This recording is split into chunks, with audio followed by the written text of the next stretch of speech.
l'exécution d'Andrei Paroubi, donc qui est un leader bandériste. Alors, je n'aime pas utiliser le mot nazi parce que tout le monde se traite de nazi en France, donc ça veut absolument plus rien dire. Mais lui, c'était quand même un vrai nazi, donc raciste, anti-russe, une haine de l'orthodoxie, organisateur des massacres de Maïdan. On le voit avec des vidéos où il est avec les snipers, donc qui ont tiré non seulement sur les forces de l'ordre, mais également sur les manifestants pour faire accuser le gouvernement de Yanukovych. C'est l'organisateur du massacre d'Odessa, donc le 2 mai 2014. C'est l'organisateur de la répression dans le Donbass. Voilà. Et il a été président du Parlement ukrainien et il a rencontré, il a également été ministre, et donc il a rencontré évidemment toute la clique de socialistes du gouvernement de François Hollande de l'époque, qui a apporté son total soutien. De toute manière, depuis Pierre Laval et Marcel Déat, du côté des socialistes et de la collaboration, rien n'a changé.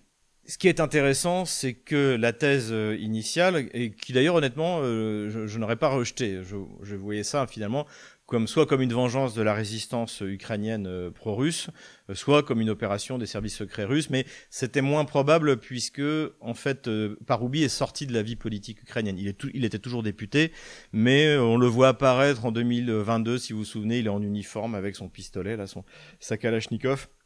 Mais après, il a disparu de l'horizon. Donc, c'était pas vraiment un objectif symbolique suffisant qui aurait justifié une opération des services secrets russes. Mais finalement, ce n'est pas non plus une opération de la résistance ukrainienne, ou alors d'une résistance auquel on ne s'attendait pas, c'est celle des pères de famille. Puisque le meurtrier a été très rapidement retrouvé, et c'est un père de famille, donc père d'un enfant qui a été envoyé sur le front en 2022, alors qui était envoyé, à mon avis, d'après ce qu'on a vu dans les réseaux sociaux, volontairement.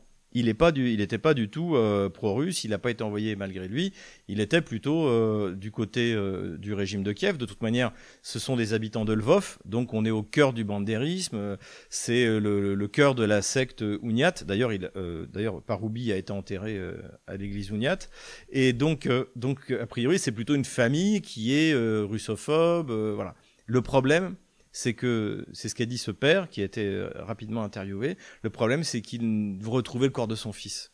Voilà.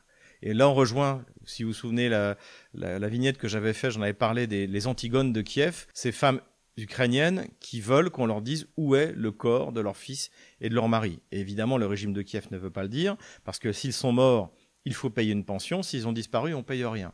Il y a ça, et puis surtout, il faut dissimuler les pertes. Donc, c'est entraîné un gros problème lorsque les Russes sont arrivés avec des milliers de corps de soldats ukrainiens que les Russes, eux, ont récupérés. Donc, ils échangent 6000 corps, alors que les Ukrainiens n'ont qu'une cinquantaine de corps à rendre. Donc, évidemment, c'est une catastrophe pour le marketing du régime de Kiev. Et puis, ça coûte cher si tout d'un coup, il faut commencer à payer des dédommagements à toutes ces familles. Et donc le père a dit deux choses extrêmement importantes. Il a dit « je veux être rapidement jugé et être échangé contre des soldats ukrainiens pour pouvoir aller récupérer le corps de mon fils ». Son fils est mort à Bakhmout, a priori en 2022. C'est ça qu'il veut.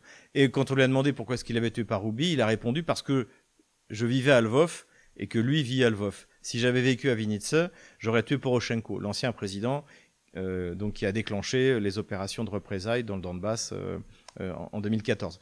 Donc tout ça est bien triste, et ça nous rappelle bien que, encore une fois, c'est une guerre de civilisation. Si Sophocle écrit Antigone il y a 5 siècles avant Jésus-Christ, c'est que le fait d'enterrer les morts, de les remettre à la terre, c'est quelque chose de fondamental pour faire son deuil. C'est la règle de toute l'humanité. Voilà, c'est le contraire du cannibalisme, c'est le contraire de... Voilà, n'importe quelle civilisation fait ça.